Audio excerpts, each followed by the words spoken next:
bilang, Bar, pokoknya kamu nembak nanti, memasukkan peluru itu karena kamu muslim, kamu baca bismillah. Lah itu nyata. Itu nyata, Mas. Dan di saat mulai proses nembak, dalam hatimu kamu bisa bertakbir, bisa istighfar, dan yang lain-lain sesuai dengan agama. Itu nyata.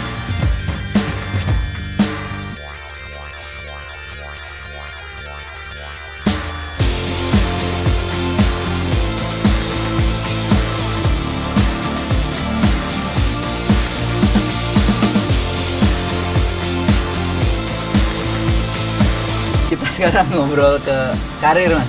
Jadi banyak yang ya pengen tahu lah ya awal karir. Mas Tera katanya mengenal menembak tuh dari 2015.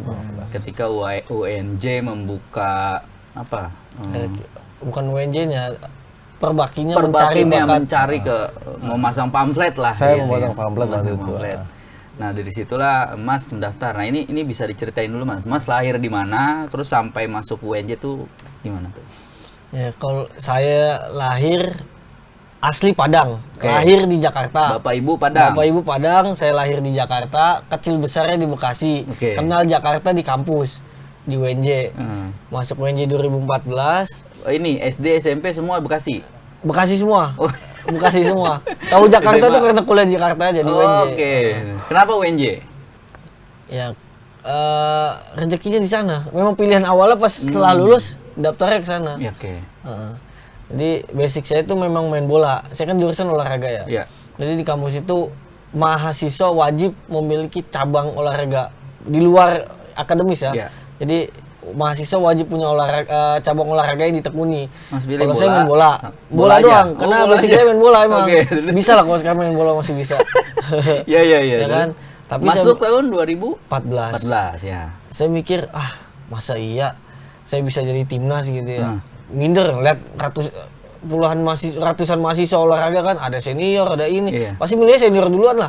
Nggak mungkin. Ya kan? Iya. Ya meskipun skill boleh diadu lah ya. Iya, kalau skill boleh lah diadu. Akhirnya ada mading di kampus, lihat pencarian bakat, hubungi ini, udah saya hubungin, datang ke lapangan. Enggak, waktu itu senior yang datang ke lapangan, anak nembak juga. Ke UNJ-nya. Datang. Ya udah datang, daftar ke sini, seleksi, langsung ketemu Mas Suri. Dari banyak puluhan mahasiswa, ya degradasi, ngekerucut gitu. Akhirnya sampai 2015 event pertama, saya masuk tim, udah lanjut terus. Ya, saya tekuni, akhirnya saya punya cabang olahraga di kampus akhirnya. Ketika nemu pengumuman itu, mading, gue ikut nih. Coba-coba. Karena saya belum pernah nembak, belum tahu nembak. Ikut aja pokoknya, mau ikut nih kayaknya menarik ikut gitu. Aja. Atau ada teman atau senior yang ayo ikut nih gitu. Enggak juga ada. emang. Karena teman kelas, lu cabang olahraganya apaan? Gua karate, lu tinju. Aduh, saya apa ya itu. Ada ini coba nembak nih, datang aja seminggu sekali, ter sering latihan seminggu 2 kali, seminggu 3 kali. Mas, 2015 berarti pengumuman itu ditempelnya kapan itu pengumuman? Desember 2014. Mulai seleksinya. Jadi gini, sebelum Tera ini ada anak WNJ juga, ada 3 orangnya. Cowok ada 2 orang. Nah, cuman yang satu sudah kerja, akhirnya kan stuck, Mas. Saya harus mencari bibit. Saya minta tolong. Kebetulan namanya Suprapto. Saya minta tolong bikinin pamflet, taruh di kampus, pencarian bakat untuk atlet nembak gitu kan. Nah, setelah itu ada beberapa puluh datang, saya seleksi. Yang kategori masuk, saya punya feeling saya tetap pertahankan. Yang tidak bisa, ya saya nyatakan tidak bisa berlanjut. Apa standarnya waktu itu? Saya ngetesnya sepele kok, Mas. Kamu nembak dengan 2 pijera, kamu nembak pakai pijera kanan dan pijera kiri. Udah. Triggernya seperti nariknya, posisi bebas. Kalau orang cerdas pasti dia bisa menalar, Mas. Orang cerdas. Pasti dia akan perkenaannya pasti tidak akan jauh-jauh.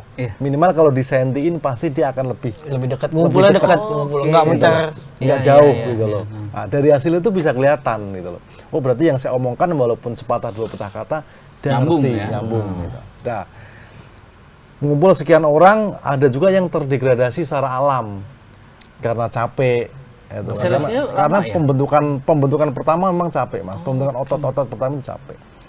Capek, akhirnya males segala macem. Ini juga awalnya juga agak-agak aduh gitu kan. Cuman saya punya apa ya? Nggak ngerti lah apa itu. Cuman saya punya kesabaran untuk WA dia. Ter latihan gitu. Tak kejar terus. Karena waktu itu yang saya lihat dia adalah dia waktu itu sebagai mahasiswa junior dan di situ juga banyak seniornya. Dia tetap menghormat terhadap senior, tapi dia cuek. Itu yang saya suka awal. Terus posturnya oke, tulangnya oke gitu kan. Secara kasat mata masih oke. Makanya saya selalu ngejar dia, ter latihan, terus tak kejar terus. Nah, di situ dalam waktu 3 bulan 4 bulan udah kelihatan bahwa wah kayaknya ini akan menjadi apa ya, emas yang tersembunyi lah nantinya lah itu kan. Ya alhamdulillah sampai sekarang masih berlanjut. Waktu dikejar, ini ngapain sih nih pelatih gitu? Lagi kuliah, bentrok lagi. Iya. Terus tapi Akhirnya udah lama-lama ya kuliahnya ya jadi lebih ini Mas, tertinggal. Karena latihan, udah. jalanin aja waktu itu Jalanin berarti. aja. Karena ini juga, maksudnya ketekunan pelatih WA atau gimana? Yang gak enak, udah di WA kan. Lebih nggak enak ya, lebih nggak enak. Walaupun jauh habis dari latihan, balik lagi ke Bekasi. Dulu kan nggak ngekos. Iya. Akhirnya dapat tempat tinggal setelah 2015 dikasih ini ya. Nah hasil dari seleksi itu Mas 2015 itu berapa orang? Yang tersisa sekarang 3 orang gitu ya. 3 orang. Muhammad Jahtera, Irfandi Julio, sama Rica Nancy yang cewek, yang menjabat perunggu juga. Lah yang melengkapi tim kemarin di Asian Games itu adiknya Tera juga, Muhammad Badri Akbar itu adik kandung, dan awalnya dia bilang gini, Om adik saya tak ajak ke sini latihan Mbak, yaudah ajak ke sini. Tapi bukan UNJ? Bukan. Dia di Unsika deh. Unsika Kerawang. Oke. Dalam waktu 1,5 tahun, efektif ya, itu kepotong hari Minggu ya. Alhamdulillah bisa masuk tim untuk Asian Games. Ini pertandingan multi event pertama untuk Badri Akbar. Pertama. Wow. Walaupun skornya masih jauh. Walaupun Tapi skornya, cuman memang naik, standar latihan memang di situ. Jadi memang tidak turun. Lah saya anggap istimewa lah buat saya. Emang latihannya segitu? Aman anak latihannya ini ya? segitu. Oke. Jadi di saat pertandingan besar multi event dia masih bisa bertahan di situ. Walaupun mau nembak bingung gitu. Bingung gimana? Ya kan ya saya ngerti lah, nyadari lah dia. Multi event pertama yang segaung Asian Games gitu, sekian puluh negara. Pertama Om, saya penembak nembak pertama gimana, lagi Om? ya? Saya nembak nanti gimana Om? Gitu kan. Artinya di situ gini, ada lucu aja di situ. Saya kasih tahu teknik lebih sedikit Mas, karena kalau tak kasih tahu teknik banyak-banyak juga Pusing. campur antara nyambung dan tidak, apakah menang dia konsentrasi fokusnya atau menang nervousnya gitu loh. Di situ akhirnya saya bilang Bar, pokoknya kamu nembak nanti memasukkan peluru itu karena kamu bosan, kamu baca bismillah. Lah itu nyata. Itu nyata Mas. Dan di saat mulai proses nembak, dalam hatimu kamu bisa bertakbir, bisa istighfar dan yang lain-lain sesuai dengan agama. Itu nyata. Itu sama kejadian dengan Nurul Sofi. SEA Games 2023 di Vietnam. 21. 201 di Vietnam, sorry. Cuman pelaksanaannya jadi mundur. Itu dia dari atletik karena cedera dan dia datang ke lapangan tembak, pengen nembak. Om, saya pengen nembak Om. Selama ini saya hanya main di PON. Saya pengen seperti atlet-atlet yang lain, saya bisa main SEA Games. Oke, yang penting kamu nurut dengan saya, insya Allah. Sekitar 1,5 tahun sebenarnya. Iya. 1,5 tahun tak latih. Terus di situ juga multi event pertama di SEA Games Vietnam itu sama prosesnya. Bingung Om, saya harus seperti apa, saya harus bagaimana segala macam. Ya itu Mas yang kata-kata. Udah kamu percaya dengan yang kuasa, kamu punya Tuhan, gitu kan. Ya kalau lawanmu Vietnam dia tidak percaya Tuhan, masa ya kamu tidak yakin dengan Tuhanmu kan gitu kan. Udah bismillah aja. Gitu. Ya, alhamdulillah ekspektasi saya berhasil karena estimasi saya waktu anak ini bisa nembak 5.20 standar, dapat medali. Dia nembak standarnya itu 5.20 ya? Enggak, untuk Nurul Sofi ini. Oh, oke. Dalam pikiran saya kalau dia nembak 5.20 tim dapat medali. dia nembak 5.18, akhirnya dapat emas tim. Oke. Mas, di yang tadi perjalanannya 2015 tuh. Nah, setelah itu bagaimana proses menjadi atletnya itu? Itu perjalanannya bisa ceritain. 2015 itu Siasa single event di Jakarta, udah menghasilkan medali. 2016 kita Siasa juga di Vietnam single event itu dapat medali. Nah setelah itu kan ada persiapan Asian Games 2018. Nah, itu kita lanjut terus dari situ. Setelah Asian Games 2018 kita off dulu setahun ya tadi ya. Setahun. Habis itu kita persiapan untuk SEA Games Vietnam itu kan. Nah setelah SEA Games Vietnam istirahat sebentar kita continue latihan. Ya karena saya menyampaikan terhadap atlet bukan masalah kamu harus lebih baik dari Asian Games 2018 enggak gitu. Itu motivasi saya pribadi yang saya aplikasikan terhadap atlet. Cuman bukan dengan kata-kata tapi dengan perbuatan. Saya melatih dan mendampingi mereka sehari-hari itu. Ini proses latihan standar itu gimana sih Mas? Apa yang pertama kali? Untuk latihan standar saya fokus ke slow-nya dulu. Oke. Slow-nya dulu, Penguatan tanpa peluru. Tanpa peluru. Oke. Kita latihan kering, banyakin latihan kering. Di saat gerakannya sudah bagus, kita coba pakai peluru. Oke. Setelah pakai peluru nanti ada gerakan apa lagi yang kurang, kita evaluasi, kita kasih tahu sambil berjalan terus seperti itu. Nah di saat slow udah bagus, udah oke lah slow, kita perbanyak di fase-nya yang 2,5 detik karena memang di fase ini agak sedikit sulit lah Mas. Kencang dia karena 2,5 detik. 2,5 detik tuh kencang. 2,5 detik. Kita benar-benar fokus menghadapi sasaran keluar itu harus benar-benar gitu. Nah, di saat slow sudah bagus, ya kita persentasenya kita latihan kita tinggal dulu sedikit. Oke. Kita banyak presentasi ke fast supaya antara slow dan fast itu bisa imbang. Kalau imbang ya akan mencapai skor yang bagus. Nggak mungkin di slow bagus tapi fastnya kebanting ya. Okay. Gitu. Kalau yang paling susah apa Mas? Proses latihannya waktu selama latihan Iya. prosesnya.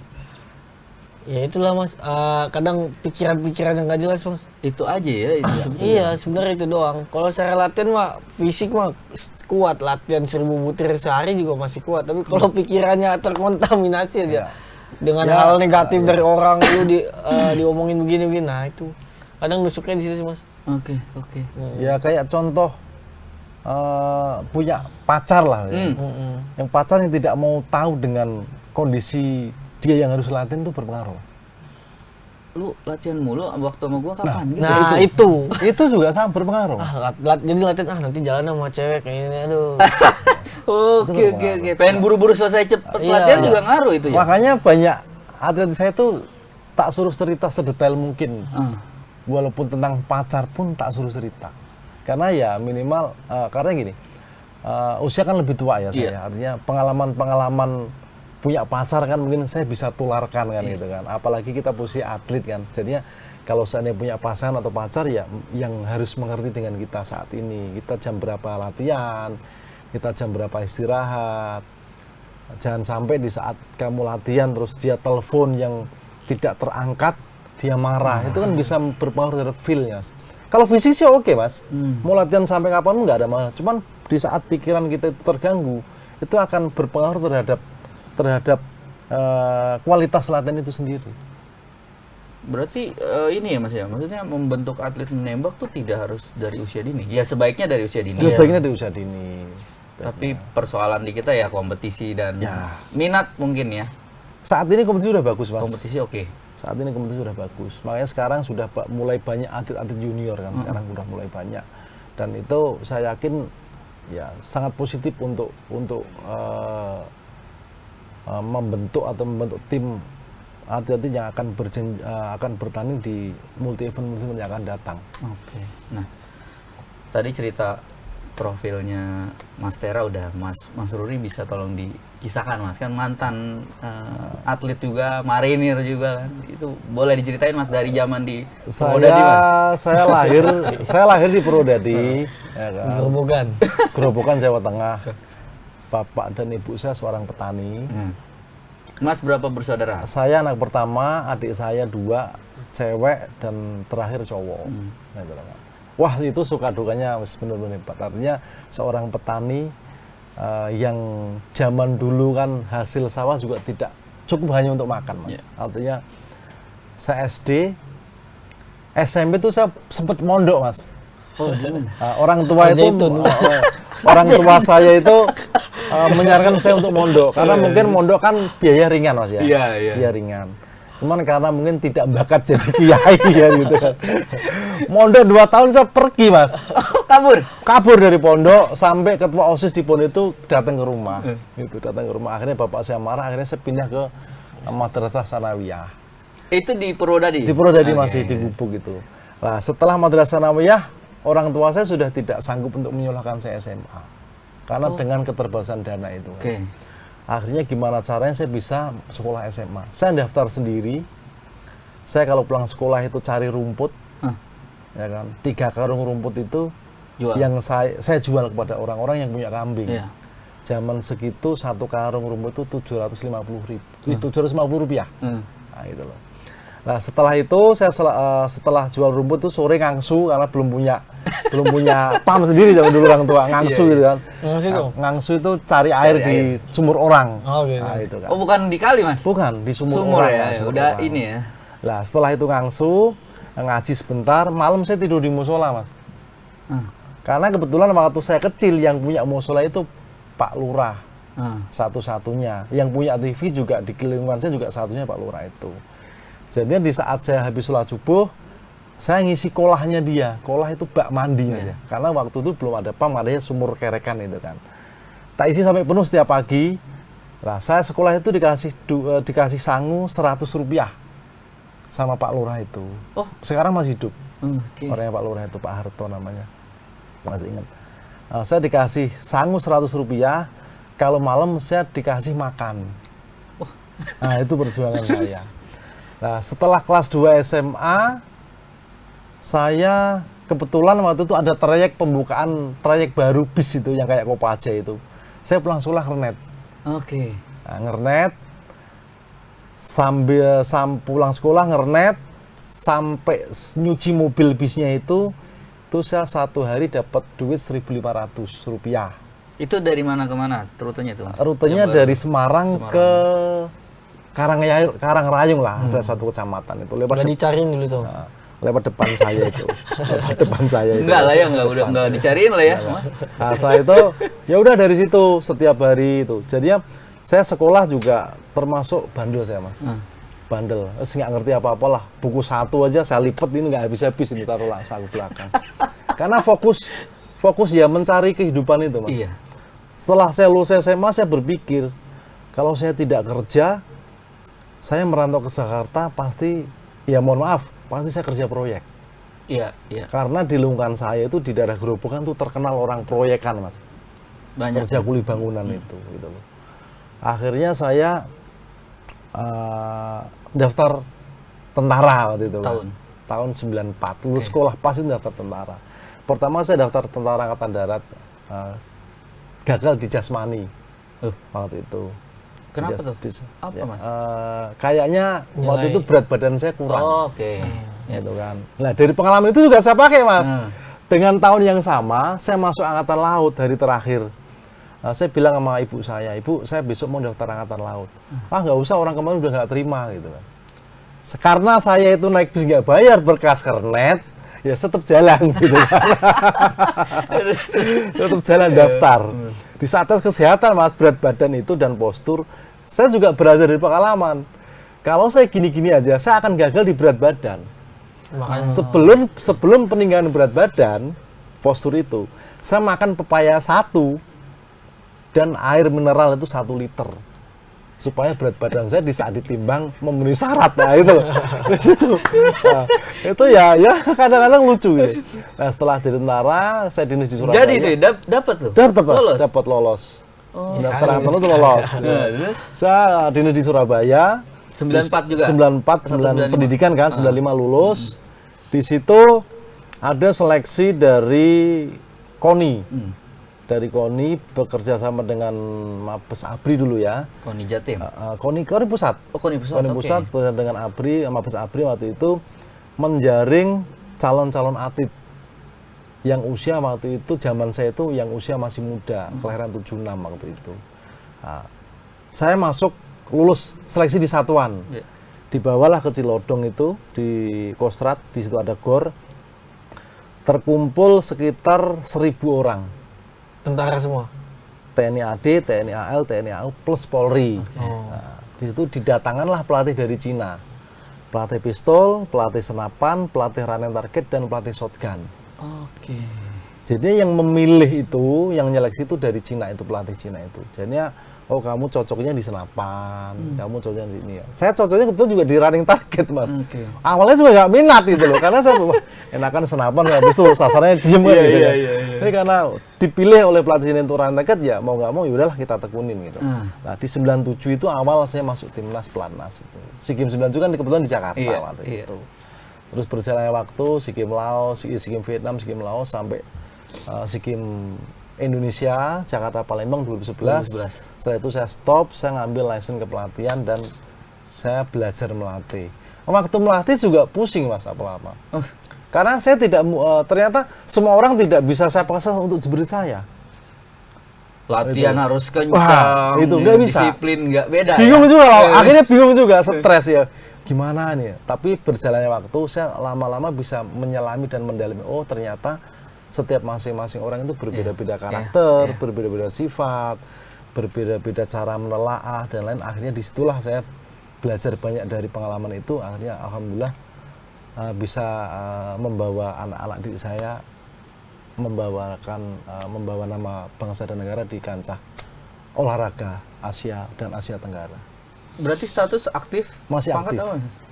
Saya sekarang sersan 2 karena saya suruh sekolah juga nggak mau. Sampai saya dibilang komandan saya, "Dancuk, kamu suruh sekolah nggak mau." Itu ya. Rambut begini. Rambut begitu ya. Kuping tindikan. Itu loh.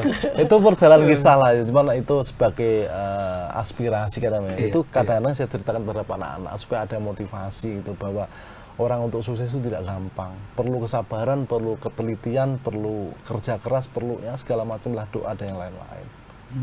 Itu Mas, lucu anak-anak kalau ceritain. Mas kalau bicara soal angkatan ya di cabang lain kan juga ada ya pelatih. Nah itu soal perizinan itu bagaimana sih Mas, bisa dijelasin? Perizinan sampai saat ini Mas, untuk dari Mabes TNI dan satuan masing-masing Matra Darat, Laut, Udara itu memberikan waktu yang open Mas.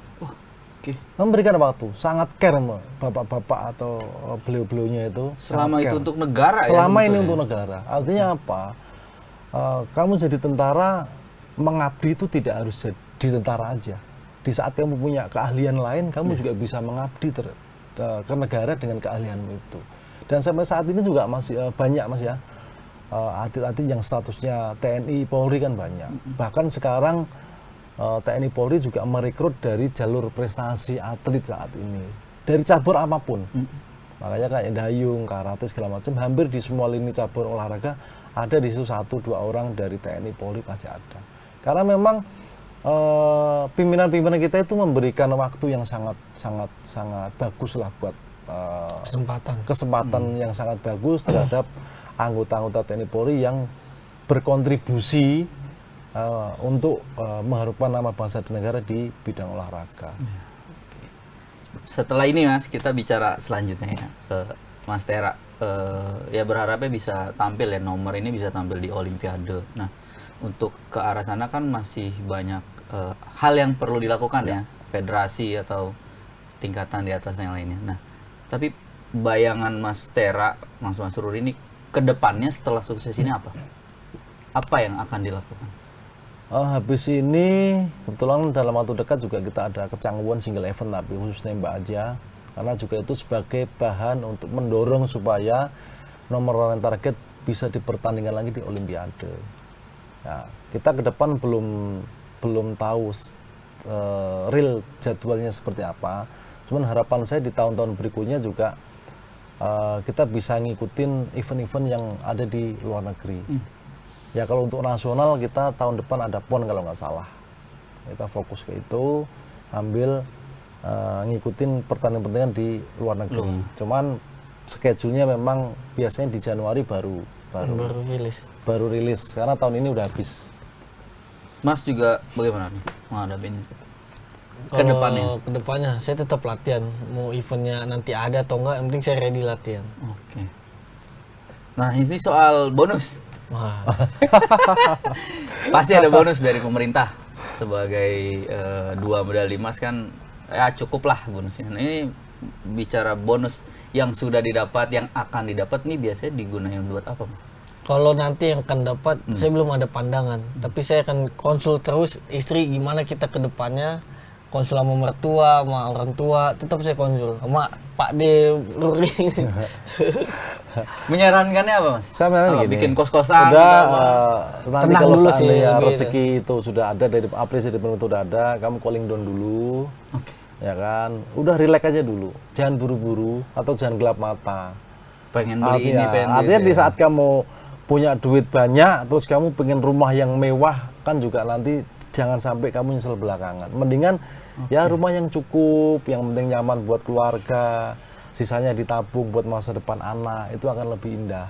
Daripada kamu saat ini seandainya punya duit 3 miliar nanti, kamu beli rumah harga 2 miliar, habis itu kita nggak tahu kan sampai kapan itu. Habis itu pusing bayar listrik, bayar air kan malah jadi masalah. Mas, ya.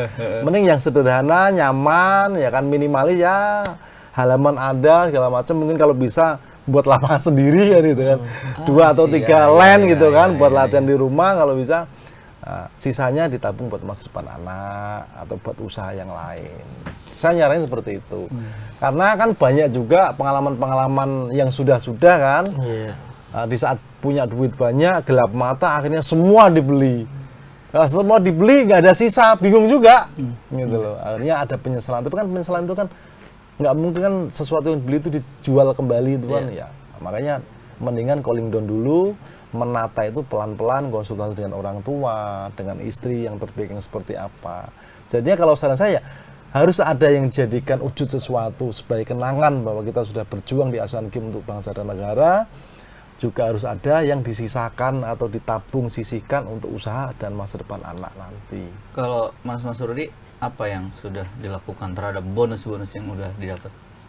Saya Asian Games 2000 selama ini Mas ya, saya selama ini ya kebetulan ya membantu orang tua itu udah pasti. Naik haji sudah. Memberangkatkan umroh orang tua, istri, terus bikin rumah gitu kan. Di sana, di sini? Di sini. Di sini, di Jakarta berarti? Kebetulan saya waktu 2018 itu juga ngambil di daerah Bogor, Mas. Bogor. Terus bikin renovasi rumah orang tua juga. Ya pokoknya kita, prinsip saya gini lah, apapun rezeki yang saya dapat, di situ ada rezeki orang lain. Cuman melalui saya mungkin kan, mungkin orang tua atau saudara itu. Ya ke depan kalau saya memang apresiasi pemerintah itu, saya anak 3 Mas, cowok semua. Mungkin saya akan bikin rumah lagi 1 untuk masa depan anak juga kan. Terus setidaknya mereka bisa fokus nanti. Setidaknya bisa fokus di luar pendidikan Mas ya, di luar pendidikan.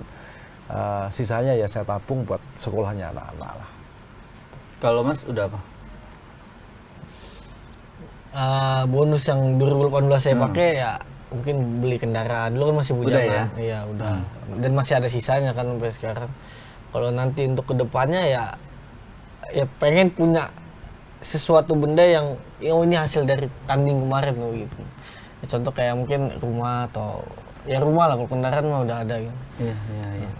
Mas kalau mendirikan klub itu seberapa penting Mas? Maksudnya klub menembak gitu atau bukan ke situ untuk menghasilkan atlet-atlet yang sebenarnya sih bisa Mas, mendirikan klub itu kan kita tetap orientasi kan tetap menelurkan atlet-atlet masa depan kan gitu kan. Nggak sulit sih sebenarnya. Artinya secara personal pun dimulai secara personal pun bisa. Karena kita punya lahan, kita bikin lapangan gitu kan. Kita melatih secara mandiri gitu kan. Terus juga nanti di saat kita ikut Jonas terus mereka bagus berarti kan tetap untuk pemerintah juga, untuk nasional juga gitu.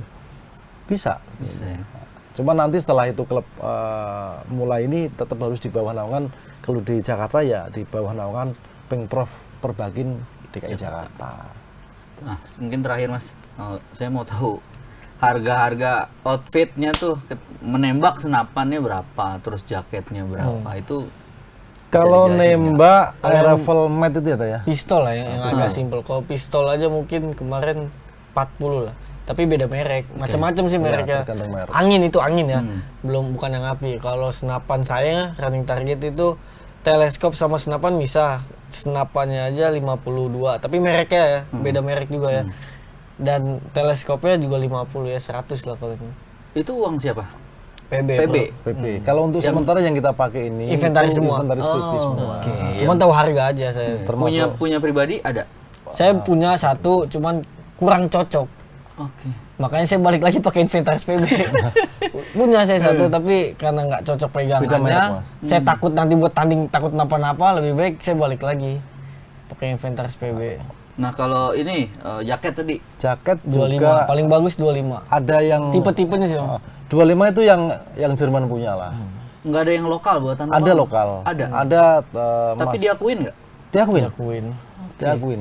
Mas Andi Indrate itu Semarang sudah bisa bikin jaket untuk lokal. Untuk pemula-pemula, terus untuk daerah-daerah juga sudah banyak yang pakai jaket lokal. Untuk pemula Mas ya. Nanti di saat dia sudah masuk ke nasional biasanya dia beli yang pesan yang di Luar. Jerman itu. Jerman. Jerman. Ya kalau untuk pemula kan nyari harga yang lebih murah dulu lah. Iya. Gitu kan. Itu di lokal sekitar 12-an mungkin ya. Kalau pelurunya? Kalau angin murah, Peluru angin tuh murah Mas. 150.000. Satu kaleng 150.000 itu isinya 500 butir. Oke. Tapi ya pelurunya dari Jerman juga, produk sana juga. Itu semua bisa beli di mana? Perbakin atau Di mana? Perbakin ada. Perbakin ya. Di Perbakin ada. Oke. Agensinya dari Perbakin. Agensinya Perbakin. Baik, kalau gitu terima kasih Mas Sama-sama, Tera, Mas. Mas Ruri atas waktunya. Sobat WK, Tribuners, demikian obrolan kita dalam program Indonesia Emas. Kisah-kisah para atlet, pelatih ini harusnya menginspirasi ya, kayaknya banyak perjuangan suka duka yang mereka udah laluin, dan kalau sekarang berhasil ya itu buah perjuangan yang dilakukan tahun-tahun sebelumnya, berdarah-darah sampai nangis. Mas, saya udah sering nangis ya. Nah, jarang sih, menjelang Jarang. tanding aja. Menjelang tanding malah nangis. Gitu. Ya, demikian sampai bertemu dengan narasumber berikutnya. Assalamualaikum warahmatullahi wabarakatuh. Waalaikumsalam warahmatullahi wabarakatuh. Jangan lupa subscribe ya.